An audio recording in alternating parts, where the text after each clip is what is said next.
Hello friends, welcome back to my channel PG nursing centre. I am Priyamvada Gauri. इस channel पर आपको nursing से related सारी जानकारी मिलेगी। Don't forget like share and subscribe. Friends, आज का हमारा टॉपिक है डिप्रेशन। ये साइकोलॉजी का, मेंटल हेल्थ, नर्सिंग का एक टॉपिक है। इसके बारे में हम डिटेल में डिस्कस करेंगे। ये एक मेंटल डिसऑर्डर होता है डिप्रेशन, ठीक है। तो सबसे पहले इसके बारे में हम समझते हैं कि क्या होता है। Depression is the mood disorder characterised by full और पार्शियल लॉस ऑफ इंटरेस्ट और प्लेजर इन यूजुअल एक्टिविटीज़। इसका मतलब ये कि जो डिप्रेशन है ये मूड डिसऑर्डर है। डिप्रेशन में मेनली ये होता है कि इंसान ना दुखी रहने लगता है, सैड हो जाता है और मतलब हाइपो एक्टिव हो जाता है। जो उसकी एक्टिविटीज़ हो जाती है वो कम हो जाती है। तो वही कहा गया, it is a mood disorder characterise by full और पार्शियल लॉस ऑफ इंटरेस्ट। जो उसका इंटरेस्ट है वो लॉस हो जाएगा, ठीक है। और प्लेजर इन यूजुअल एक्टिविटीज, जैसे जो रोज के काम करने हैं, जो डेली एक्टिविटीज़ हैं, कुछ भी है, खेलना कूदना, खाना बैठना, मूवी देखना, टीवी देखना, इन सब चीज़ों में जो उसकी एक्टिविटीज़ है वो रिड्यूस हो जाएगी और उसको इंटरेस्ट भी नहीं रहेगा, ठीक है। और वो खुश भी नहीं रहेगा ज़्यादा। वही है रिड्यूस ऑफ प्लेजर। अब समझते हैं डिप्रेशन जो आया वो डिप्रेस से आया। डिप्रेस का मतलब होता है कोई भी चीज़ कम हो जाना, दब जाना। जैसे हमारी जो डिप्रेशन के समय जो हमारी फीलिंग्स होती हैं वो डिप्रेस हो जाती हैं, वो सप्रेस हो जाती हैं, ठीक है। फिर anxious, empty mood, persistent sad. इसका मतलब ये कि डिप्रेशन में इंसान को परसिस्टेंट सैड रहती है, मतलब वो लगातार दुखी रहता है, उसका जो मूड है वो खाली रहता है, उसका कुछ करने का मन नहीं करता है, दुखी रहता है, ओवर थिंकिंग करता रहता है, घबराहट होती रहती है। तो ये इन सारे जो सिम्टम्स शो होते हैं डिप्रेशन के होते हैं, ठीक है। अब हम इसके एक डेफिनेशन समझते हैं। Depression is a mood disorder that causes a persistent feeling of sadness and loss of interest. Depression एक मूड डिसऑर्डर है जिसको हमने पहले समझ लिया। Causes a persistent feeling of sadness, मतलब वो परसिस्टेंट का मतलब होता है लगातार, वो लगातार दुखी रहेगा, उसके अंदर नेगेटिव फीलिंग आएगी, वो दुखी रहेगा। एंड लॉस ऑफ इंटरेस्ट, जो उसका इंटरेस्ट है वो धीरे धीरे हर चीज़ में खत्म होने लगेगा, ठीक है। अब इसके हम कुछ और डेफिनेशन समझ लेते हैं। Depressive disorder is a common mental disorder. Depression को हम डिप्रेसिव डिसऑर्डर कहते हैं। ये कॉमन मेंटल डिसऑर्डर है। It involves a depressed mood. ये क्या इन्वॉल्व, मतलब इसके अंदर क्या इन्वॉल्व है? डिप्रेस्ड मूड और लॉस ऑफ प्लेजर और interest in activities for long period of time. मतलब एक लॉन्ग पीरियड ऑफ टाइम तक के लिए जो उसके जो प्लेजर है वो कम हो जाता है, वो लॉस हो जाता है। एक्टिविटीज़ करने में जो इंटरेस्ट होना चाहिए वो लॉस हो जाता है, उसको कोई भी काम करने में खुशी नहीं मिलती है। ये सब चीज़ें हम डिप्रेशन में देखते हैं। It can also cause difficulty with thinking, memory, eating and sleeping। अब इसकी वजह से क्या क्या होता है, उसको सोचने में दिक्कत हो जाती है। अगर आप खुद ही सोचिए, आपने डिप्रेशन मतलब कभी ना कभी तो फील किया होगा। इसमें क्या हो जाता है, जो आप सोचते हैं वो कहीं ना कहीं डिस्टर्ब हो जाता है। आपके अंदर केवल नेगेटिव ही थॉट्स आते हैं, कोई पॉजिटिव थॉट्स नहीं आएगा। ओवर थिंकिंग होगी, आपकी मेमोरी पर भी इफेक्ट करता है। खाना खाने का जो आपका पैटर्न होता है वो बदल जाता है, आप टाइमली खाना नहीं खाते हैं। स्लीपिंग पैटर्न भी आपका डिस्टर्ब हो जाता है। तो ये सारी चीज़ें जो है वो डिप्रेशन में देखी जाती हैं। आई होप कि अब आपको इसकी डेफिनेशन समझ में आ गया होगा, डिप्रेशन का मतलब समझ में आ गया होगा। मैं एक बार फिर से बता देती हूँ सिंपल शब्दों में। डिप्रेशन एक मूड डिसऑर्डर है और इसमें क्या होता है, फुल और पार्शियल जो है वो लॉस ऑफ इंटरेस्ट हो जाता है एंड लॉस ऑफ प्लेजर हो जाता है। बस आप ऐसे ही समझिए। अब हम इसकी पढ़ते हैं epidemiology. Incidence of depressive disorder is 20% in women and 12% in main. मतलब महिलाओं में ये ज़्यादा देखा जाता है। 20% फीमेल में होता है, 12% मेल में होता है। Black population are less affected by the depression. जो हमारी ब्लैक पॉपुलेशन होती है वहाँ पे डिप्रेशन कम होता है। नेक्स्ट है the age of onset for depression. मतलब डिप्रेशन किस एज में ज़्यादा होता है, वो 25 से 44 ईयर में होता है। बोथ मेल एंड फीमेल दोनों में 25 से 44 साल तक के बीच में ही डिप्रेशन ज़्यादा देखा जाता है और डिप्रेशन से लोग ज़्यादा अफेक्ट होते हैं। पढ़ते हैं टाइप्स ऑफ डिप्रेशन। मेनली इसके 4 टाइप्स होते हैं, क्लिनिकल डिप्रेशन और मेजर डिप्रेसिव डिसऑर्डर, ठीक है। ये दोनों चीज़ एक ही है, इसके 2 नाम है। फ्रेंड्स, अब ध्यान से समझिएगा क्योंकि क्वेश्चन पेपर में बहुत ही ज़्यादा बार पूछा जाता है, आपसे वाइवा में भी पूछा जा सकता है और इसीलिए इसको ध्यान से समझिएगा। फर्स्ट है क्लिनिकल डिप्रेशन और मेजर डिप्रेसिव डिसऑर्डर। सेकेंड है प्रीमेंस्ट्रुअल डिस्फोरिक डिसऑर्डर, इसको शॉर्ट में PMDD भी बोलते हैं। थर्ड है डिसरप्टिव मूड डिसरेगुलेशन डिसऑर्डर, इसको DMDD भी शॉर्ट्स में बोलते हैं। नेक्स्ट है परसिस्टेंट डिप्रेसिव डिसऑर्डर, इसको PDD भी बोलते हैं, ठीक है। तो डिप्रेशन के मेनली 4 टाइप है। अब जो क्लिनिकल डिप्रेशन होता है उसके फिर से मेनली 3 टाइप्स हैं। जो पहला है वो है seasonal affective disorder, prenatal depression और पोस्ट पार्टम डिप्रेशन, ठीक है। फिर एटिपिकल डिप्रेशन, ये इस क्लिनिकल डिप्रेशन के मेनली 3 टाइप्स है। अब हम इनको एक एक करके डिटेल में समझते हैं। जो फ्रेंड्स पहला टाइप है वो है क्लिनिकल डिप्रेशन, इसको मेजर डिप्रेसिव डिसऑर्डर भी बोलते हैं।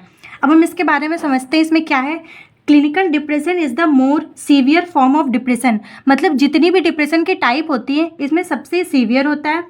Clinical depression can affect people of any as including children, मतलब ये किसी भी एज में आपको अफेक्ट कर सकता है, मतलब और इंक्लूडिंग चिल्ड्रेन, बच्चों में भी ये हो सकता है। And one of the most common forms, और ये मोस्ट कॉमन फॉर्म्स है। फ्रेंड्स इसको ध्यान से समझिएगा, ये मेनली क्वेश्चन पेपर में अलग से भी आ सकता है कि मेजर डिप्रेसिव डिसऑर्डर क्या होते हैं, क्लिनिकल डिप्रेशन क्या होते हैं, ठीक है। तो ये जो है ये मोर कॉमन टाइप है और मोर सीवियर है, और ये किसी भी एज में हो सकता है इंक्लूडिंग चिल्ड्रेन, चाइल्डहुड एज में भी हो सकता है। In this type, you have felt sad, low और worthless most days for at least 2 weeks। इसका मतलब ये है कि इस टाइप में you have felt sad, आपको दुखी मतलब सैडनेस फील होगा, लो और वर्थलेस, आपको लो फील होगा, और आपको लगेगा जैसे कभी कभी हमारे माइंड में थॉट्स नहीं आते हैं कि मेरी तो कोई वैल्यू ही नहीं है, मैंने इस दुनिया में किस लिए जन्म लिया है, मैं कुछ काम नहीं कर रहा हूँ, अपने फैमिली को मैं सपोर्ट नहीं कर पा रहा हूँ। तो मतलब इस टाइप के जो ख्याल आते हैं ना वो क्लिनिकल डिप्रेशन के अंदर आते हैं, ठीक है। एटलीस्ट 2 वीक्स मतलब अगर कंटिन्यूसली आपको 2 हफ्ते तक सेम तरीके के ओवर थिंकिंग हो रही है, ऐसे ऐसे थॉट्स आ रहे हैं, तो वो कंसीडर किया जाता है clinical depression. And sleeping problem, loss of interest in activities और चेंजेस ऑफ एपेटाइट, इसमें मतलब कि स्लीपिंग प्रॉब्लम होगी। आपने फील भी किया होगा कि जब भी आपको कोई भी चिंता होती है, घबराहट होती है, तो जो आपका स्लीपिंग पैटर्न है वो अपने आप ही अल्टर्ड हो जाता है, और इसमें लो ऑफ इंटरेस्ट हो जाएगा, आपका किसी भी चीज़ में कोई भी काम करने में आपको इंटरेस्ट नहीं रहेगा, जो आपके खाने पीने का तरीका है वो भी डिस्टर्ब हो जाएगा, चेंज ऑफ एपेटाइट हो जाएगा। तो ये जो सारे सिम्टम्स हैं ये क्लिनिकल डिप्रेशन में देखे जाते हैं। मेजर डिप्रेसिव डिसऑर्डर के जो 3 टाइप्स थे उनको हम समझते हैं। फर्स्ट है सीजनल अफेक्टिव डिसऑर्डर, इसको सीजनल डिप्रेशन भी बोलते हैं। This is a form of major depressive disorder that typically arises during the fall and winter and goes away during the summer. Friends ये जब हम समर मतलब कि कोई भी सीज़न बदलता है, जैसे ठंडियाँ आती हैं, बरसात आती है और गर्मियाँ आती हैं, तो इसमें आपको जो डिप्रेशन होता है, जैसे होता नहीं मौसम बदलने से लोगों का बिहेवियर भी बदलने लगता है, उसके माइंड में चेंजेस आने लगते हैं, वो कभी कभी सैड हो जाता है, अचानक ही आपको कभी कभी फील भी होता होगा, अपने आप ही ऐसी ऐसी फीलिंग आने लगती हैं, ओवरथिंक करने का मन करने लगता है, कुछ अजीबोगरीब थॉट्स आने लगते हैं। तो वो जो कंडीशन होती है वो सीजनल अफेक्टिव डिसऑर्डर भी उसको बोलते हैं, ठीक है। नेक्स्ट है prenatal and postpartum depression. Friends इसमें prenatal depressive is a depression that happens during pregnancy. जो प्रेग्नेंट वुमेन होती है उस समय प्रेगनेंसी के टाइम पीरियड पर जो डिप्रेशन उसको फील होता है, जो ओवर थिंकिंग वो करती है, उसको प्रीनेटल डिप्रेशन बोलते हैं। अब आ जाता है postpartum. Postpartum is a depression that develops within 4 week of delivery a baby, मतलब जब बेबी की डिलीवरी हो जाती है विद इन 4 वीक्स में जैसे कुछ थॉट्स आते रहते हैं। जब फर्स्ट टाइम जो वुमेन है माँ बनती हैं वो फील कर सकती वही कि उनके अंदर कैसे कैसे थॉट्स आ रहे हैं, तो वो जैसे थॉट्स आते हैं, नेगेटिव घबराहट होती है, जो एंजाइटी होती है, उसको पोस्टपार्टम डिप्रेशन कंसीडर किया जाता है। अब हम नेक्स्ट आ जाते हैं atypical depression. It is a type of depression in which you experience a temporary boost in mind in response to positive events. इसमें ये होता है मेनली जो उसकी फीलिंग्स होती हैं वो थोड़ा सा बूस्ट हो जाती है, मतलब वो थोड़ा सा एनर्जेटिक हो जाता है, या थोड़ा सा वो अभी तक था कि लॉस ऑफ प्लेजर था, लॉस ऑफ इंटरेस्ट था, लेकिन उसको इसमें थोड़ा थोड़ा इंटरेस्ट रहता है। Symptoms of increased apatite hypersomnia, इसमें ये होता है कि उसको भूख लगने लगती है। जैसे अभी तक हमने पढ़ा था कि उसको भूख नहीं लग रही है, लेकिन इसमें उसको थोड़ा सा भूख लगने लगती है। हाइपरसोम्निया मतलब वो बहुत ज़्यादा सोने लगता है। ये है हमारा एटिपिकल डिप्रेशन, ठीक है। इसमें मतलब थोड़े से कम सीवियर सिम्टम्स होते हैं, इसमें शो होते हैं, और इसीलिए इसको एटिपिकल डिप्रेशन कहा जाता है। ये हमने क्लिनिकल डिप्रेशन के तीनों टाइप्स पढ़ लिए हैं, जो तीनों टाइप्स थे उनको हमने डिटेल में डिस्कस कर लिया है। अब आ जाते हैं हमारा second type, persistent depressive disorder, short में PDD बोलते हैं। इट इज़ अ मॉडरेट और mild depression that occur at least 2 years. मतलब ये क्रॉनिक डिसऑर्डर है। क्रॉनिक का मतलब जो लॉन्ग टर्म तक चलने वाला है।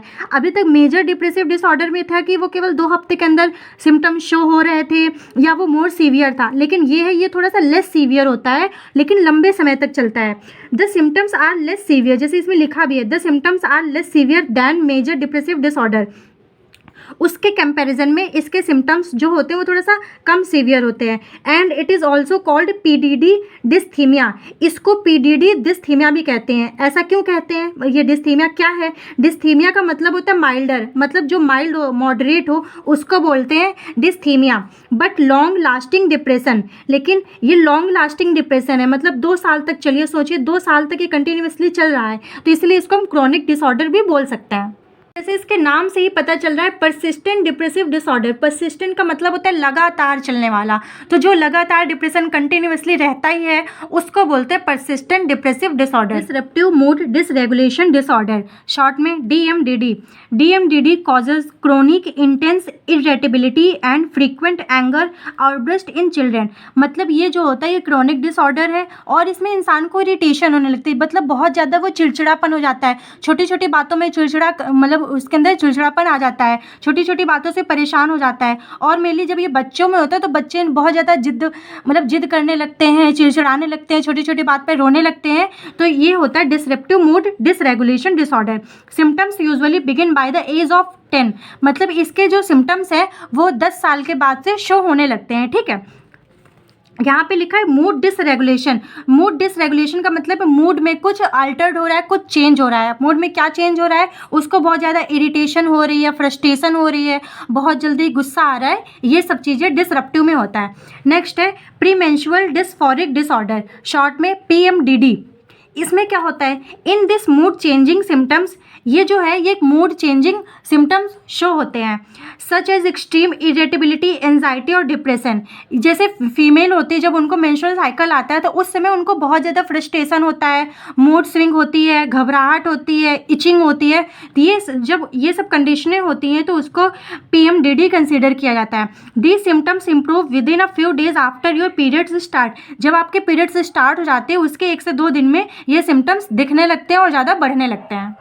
अभी हमने पढ़ा टाइप्स ऑफ डिप्रेशन, हमने एक एक टाइप को डिटेल में डिस्कस कर लिया है। फ्रेंड्स, आप जो वर्ड है एक बार वर्ड को ध्यान से पढ़ें, उसके बाद आपको उसका जब मतलब समझ में आ जाएगा तो आप अपने आप ही उसकी डेफिनेशन बना सकते हैं। ठीक है, आई होप कि आपको इसके टाइप्स अच्छे से समझ में आ गए होंगे। अगर कोई कन्फ्यूजन होता है, कोई डाउट है तो आप कमेंट जरूर करें। फैक्टर और कॉजेज ऑफ डिप्रेशन। ठीक है, अब हम ये समझते हैं कि डिप्रेशन किन किन कारणों से हो सकता है। पहला है जेंडर, जैसे अभी हमने पढ़ा था इंट्रोडक्शन में कि फीमेल को ज़्यादा होता है, तो पहला कॉज है जेंडर। नेक्स्ट है मैरिटल फैक्टर, मतलब कि अगर कोई आदमी है वो अपनी शादीशुदा ज़िंदगी से परेशान है, कुछ भी ऐसी प्रॉब्लम्स आती रहती हैं उनकी वजह से, उनकी फैमिली में कोई दिक्कत है उस वजह से भी डिप्रेशन हो सकता है। एज जैसे अभी हमने पढ़ा कि 25 से 44 एज तक ये बहुत ज़्यादा कॉमन है, बहुत ज़्यादा होता है, क्योंकि इस समय हमको हमारे करियर की टेंशन होती है, जॉब की टेंशन होती है, इसलिए इस समय डिप्रेशन ज़्यादा होता है। नेक्स्ट है प्रीवियस एपिसोड। प्रीवियस एपिसोड का मतलब कि उसको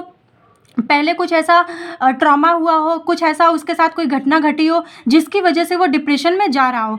नेक्स्ट है हेरिडिटरी और जेनेटिक, मतलब कि उसके फैमिली में अगर उसके पापा को है, उसके दादाजी को है, तो होता है ना कि एक वंशानुगत बीमारी हो जाती है, या उसके जीन्स में कुछ फ्लक्चुएशन हुआ हो प्रेगनेंसी के समय, मतलब फिटस डेवलपमेंटल के समय, इस वजह से भी डिप्रेशन हो सकता है। नेक्स्ट है स्ट्रेसफुल इवेंट्स, उसके साथ मतलब कोई ऐसा घटना घटी हो, कोई ऐसा स्ट्रेसफुल इवेंट हुआ हो जिसकी वजह से वो बार बार उसको बात को परेशान कर रही हो, ओवर थिंकिंग कर रहा हो, तो उसको डिप्रेशन हो सकता है। नेक्स्ट है फैमिली हिस्ट्री, फैमिली में ऐसी कोई प्रॉब्लम हो, कैसे कोई होता है, किसी की फैमिली नहीं सही होती है, फैमिली में ही एक ऐसा इन्वायरमेंट हो जाता है जो बहुत ज़्यादा डिप्रेशन कॉज करने के लिए वो हो जाता है, पॉइंट करता है। नेक्स्ट है लोनलीनेस। लोनलीनेस का मतलब है कि अकेलापन, जब इंसान अकेला होता है, किसी से बातचीत नहीं करता है, तो उसके अंदर अजीबोगरीब थॉट्स आते रहते हैं, नेगेटिव थॉट्स आते रहते हैं। जब वो बात नहीं शेयर करेगा तो उसके मन में ही बहुत सारी चीज़ें रहेंगी, तो उसकी वजह से डिप्रेशन हो सकता है। नेक्स्ट है इलनेस। जैसे इलनेस, सपोज दैट कोई बीमारी है, लॉन्ग टाइम बीमारी, सपोज दैट किसी को कैंसर हो गया है, किसी को टीबी है। अब ऐसी बीमारियां आएंगी तो उसको डिप्रेशन होता रहेगा ना, इंसान को आ जाता है मैं ठीक हो पाऊंगा, नहीं हो पाऊंगा, ये बीमारी कब तक चलेगी, इसकी वजह से वो डिप्रेशन में जा सकता है। नेक्स्ट है अल्कोहल एंड ड्रग्स। ये कोई ड्रग्स ले रहा है, अल्कोहल कंज्यूम कर रहा है, इसकी वजह से भी डिप्रेशन हो सकता है। नेक्स्ट है स्टाइल ऑफ थिंकिंग। ये पॉइंट मैंने इसलिए इसमें लिखा है क्योंकि कोई कोई होता है ना, वो हमेशा ही नेगेटिव सोचता है। किसी किसी के आप भी लोग ऐसे लोगों को जानते होंगे जो हमेशा ही नेगेटिव बातें करेंगे, नेगेटिव चीज़ें करेंगे, नेगेटिव ही थॉट्स, मतलब उनके चारों तरफ ना नेगेटिविटी ही रहेगी, तो वो लोग भी डिप्रेशन को कॉज करते हैं। जब ऐसी जो इंसान हमेशा ही नेगेटिव सोचेगा तो ओवर थिंकिंग होगी अपने आप, जब ओवर थिंकिंग करेगा तो अपने आप उसके अंदर डिप्रेशन के सिम्टम्स शो हो सकते हैं। नेक्स्ट है अदर मेंटल इलनेस। कोई भी दूसरी बीमारी है, सपोज अगर उसको ओसीडी की प्रॉब्लम है, मैनिया कंडीशन है, बाइपोलर डिसऑर्डर है, पर्सनैलिटी डिसऑर्डर है, कोई भी ऐसी कंडीशन है उसमें भी उसको डिप्रेशन हो सकता है। सिम्टम्स ऑफ डिप्रेशन, तो जो पहला सिम्टम्स है वो है सैडनेस, वो दुखी रहेगा, एंजाइटी होगी मतलब घबराहट, एम्पटी फीलिंग मतलब उसको खाली खालीपन लगेगा, खाली फील होगा। नेक्स्ट है डिक्रीज्ड एनर्जी, जो उसकी एनर्जी है वो कम हो जाएगी, वो हाइपो एक्टिव हो जाएगा। नेक्स्ट है लॉस ऑफ इंटरेस्ट, उसका कोई भी काम करने में मन नहीं लगेगा, जो उसका इंटरेस्ट है वो लॉस हो जाएगा। इंसोम्निया, इंसोम्निया का मतलब कि डिस्टर्ब स्लीपिंग पैटर्न, वो प्रॉपरली नींद नहीं ले पाएगा। नेक्स्ट है ओवर स्लीपिंग, इसके अपोजिट कंडीशन में या तो फिर बहुत ज़्यादा, जैसे अभी हमने एटिपिकल डिप्रेशन में पढ़ा था जो टाइप था, उसमें इंसान जो है वो ओवर स्लीपिंग करता है, ठीक है, वो कंटिन्यूसली बहुत ज़्यादा ही सोता रहेगा। लॉस ऑफ वेट, उसका जो वेट है वो कम होने लगेगा, क्योंकि जब उसका जो खाना खाने का पैटर्न है वो डिस्टर्ब होगा तो अपने आप ही जो उसका वेट है वो रिड्यूस हो जाएगा। या तो ओवर ईटिंग, आपने सुना होगा कोई को होता है जब उसको कोई चिंता होती है, उसको कोई टेंशन होती है ना, तो बहुत ज़्यादा खाना खाने लगते हैं, तो जब वो बहुत ज़्यादा खाना खाएंगे तो वो ओवर ईटिंग होगी, वेट गेन भी हो सकता है। नेक्स्ट है फीलिंग ऑफ होपलेसनेस, मतलब वो निराशावादी रहेगा, उसको लगेगा मेरे सारे रास्ते ख़त्म हो गए हैं, अब मैं क्या करूँगा लाइफ में आगे कैसे, सपोज वो उसने कोई भी एग्ज़ाम दिया उसमें पास नहीं हुआ, तो उस समय ये होपलेसनेस वाली फीलिंग आती है कि मेरे साथ क्या होगा, ठीक है। नेक्स्ट है feeling of helplessness and guilt, यहाँ पे फ्रेंड्स गिल्ट लिखा हुआ है। हेल्पलेसनेस मतलब उसको लगेगा कि मेरी कोई हेल्प नहीं कर रहा है, वो अपने आप को असहाय फील करेगा। गिल्ट, उसके अंदर गिल्ट लगेगा, गिल्ट रहेगा, लगेगा कि मैंने अगर ऐसा किया होता तो आज मेरा पेपर निकल आता, लेकिन अब क्या, अब तो टाइम भी चला गया, अब कुछ हो नहीं सकता, अब क्या होगा, तो इसी तरीके से उसके अंदर ओवर थिंकिंग होती रहेगी। नेक्स्ट है थॉट ऑफ डेथ, अब ऐसी कंडीशन के बाद क्या ही आते हैं, उसके अंदर नेगेटिव जब थॉट्स आएंगे उसको लगेगा कि मैं मर जाऊं, अब मेरा कुछ हो ही नहीं सकता, सुसाइड करने की कोशिश करेगा, सुसाइड अटेम्प्ट करेगा, सुसाइड करने के थॉट्स आएंगे, तो ये सारे नेगेटिव थॉट्स आएंगे। डिफ़िकल्टी इन कंसंट्रेटिंग, ठीक है, इसमें उसको फोकस करने में डिफ़िकल्टी होगी, एक जगह माइंड कंसंट्रेट करने में उसको प्रॉब्लम होगी। नेक्स्ट है इरिटेबिलिटी, उसको बहुत ज़्यादा इरिटेशन होगी, चिड़चिड़ापन आया जाएगा। एक्सेसिव क्राइंग, या तो बहुत ज़्यादा रोएगा, ये मेनली जैसे बच्चे हैं ना उसमें मेनली देखा जाएगा, बहुत ज़्यादा चिड़चिड़ाएंगे, गुस्साएंगे, चिल्लाएंगे, जिद करेंगे, बहुत ज़्यादा रोएंगे। क्रॉनिक एक, अब जब इतनी सारी कंडीशन है तो कहीं ना कहीं वो हमारे शरीर पर भी इफेक्ट करेंगी, तो बहुत ज़्यादा पेन होगा, आपको हेडेक हो सकता है, एब्डोमिनल पेन हो सकता है, मसल्स पेन हो सकता है, ये सब चीज़ें आपको शो होंगी। अदर सिम्टम्स हम देख लेते हैं। बीइंग ईजिली इरिटेटेड, मतलब बहुत आसानी से या बहुत जल्दी वो इरिटेट हो जाएगा, छोटी छोटी बात पे इरिटेट होने लगेगा। Experiencing physical issue like headache and stomach एक, इसमें यही कहा, जैसे अभी मैंने सिम्टम्स में समझाया था कि उसको फील होगा, सर दर्द होगा, पेट दर्द होगा, हाथ पैरों में दर्द हो सकता है, तो ये सारे उसके अंदर सिम्टम्स शो होंगे during depression. Management and treatment of depression, तो जो सबसे पहला मैनेजमेंट है वो है फार्माकोथेरेपी। फार्माकोथेरेपी में मेनली हम उनको मेडिकेशन ट्रीटमेंट करेंगे, ठीक है, उसको ड्रग्स देंगे, दवाएं देंगे। तो ऑल एंटी डिप्रेसेंट ड्रग का मतलब कि जो डिप्रेशन के अगेंस्ट काम करेंगी वो वाली सारी ड्रग्स देंगे। तो फ्रेंड्स ये दवाओं के नाम है, इनको तो आपको याद ही करना पड़ेगा, इसका कोई दूसरा ऑप्शन नहीं होता है, ठीक है। तो आप ये देख लीजिए, इनको नोट डाउन कर लीजिए और इनको याद कर लीजिएगा, ठीक है। तो मेनली जो है SSRI, SNRI, atypical anti depressant, tricyclic anti depressant and MAOI, ठीक है, ये सारे आप पढ़ लीजिए, इनको याद कर लीजिए। नॉन फार्माकोलॉजिकल ट्रीटमेंट, इसमें हम ECT देंगे, इलेक्ट्रोकन्वल्सिव थेरेपी, इसको हम शॉक थेरेपी भी कहते हैं, जिसमें हम पेशेंट को शॉक देते हैं, तो ECT ट्रीटमेंट करेंगे। लाइट थेरेपी देंगे। Broad spectrum light exposure has long been in use for the treatment of seasonal affective disorder. Friends हम उसको लाइट थेरेपी देंगे। नेक्स्ट है transcranial magnetic stimulation. This modality is in investigational stages for the treatment of major depressive disorder. ये major depressive disorder में यह therapy दी जाती है। नेक्स्ट है वेगस नर्व स्टिमुलेशन। इसमें it is a technique that stimulate the vagus nerve. Mainly ये vagus nerve को स्टिमुलेट करने के लिए थेरेपी दी जाती है। साइकोथेरेपीज, इसमें मेनली हम पेशेंट को कौन कौन सी ऐसे थेरेपीज देंगे जिससे हम उसका जो बिहेवियर है वो मॉडिफाई कर सकें। ठीक है, तो जो पहला है वो है ग्रुप थेरेपी, उसको ग्रुप थेरेपी देंगे। फैमिली एंड मैरिटल थेरेपी, हम देख लेंगे कि आइडेंटिफाई कर लेंगे उसको कहाँ से दिक्कत आ रही, कहाँ से उसको प्रॉब्लम हो रही है। फैमिली में कोई प्रॉब्लम है तो फैमिली थेरेपी देंगे। मैरिड लाइफ से रिलेटेड कोई प्रॉब्लम है तो मैरिटल थेरेपी देंगे। कॉग्निटिव बिहेवियर थेरेपी, मेनली इसमें जो उसका बिहेवियर है वो मॉडिफाई करने के लिए, इंप्रूव करने के लिए हम कॉग्निटिव बिहेवियर थेरेपी देते हैं। ठीक है, नेक्स्ट है इंटरपर्सनल थेरेपी, उससे बातचीत करेंगे, उसको क्या ऐसी दिक्कतें आ रही है जिसकी वजह से वो डिप्रेशन में जा रहा है, तो उसके रिगार्डिंग हम उसको थेरेपी देंगे, काउंसिल करेंगे।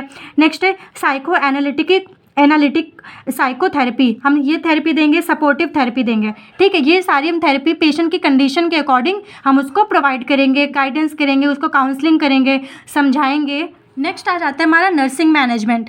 नर्सिंग मैनेजमेंट में कि हमारी एज ए नर्स क्या क्या रिस्पॉन्सिबिलिटीज़ है। उसमें सबसे पहला पेशेंट जब हॉस्पिटल में आएगा तो हिस्ट्री कलेक्शन करना, परफॉर्म एमएससी का मतलब मेंटल स्टेटस एग्जामिनेशन, ये परफॉर्म करेंगे पेशेंट का कॉन्शियस लेवल चेक करने के लिए।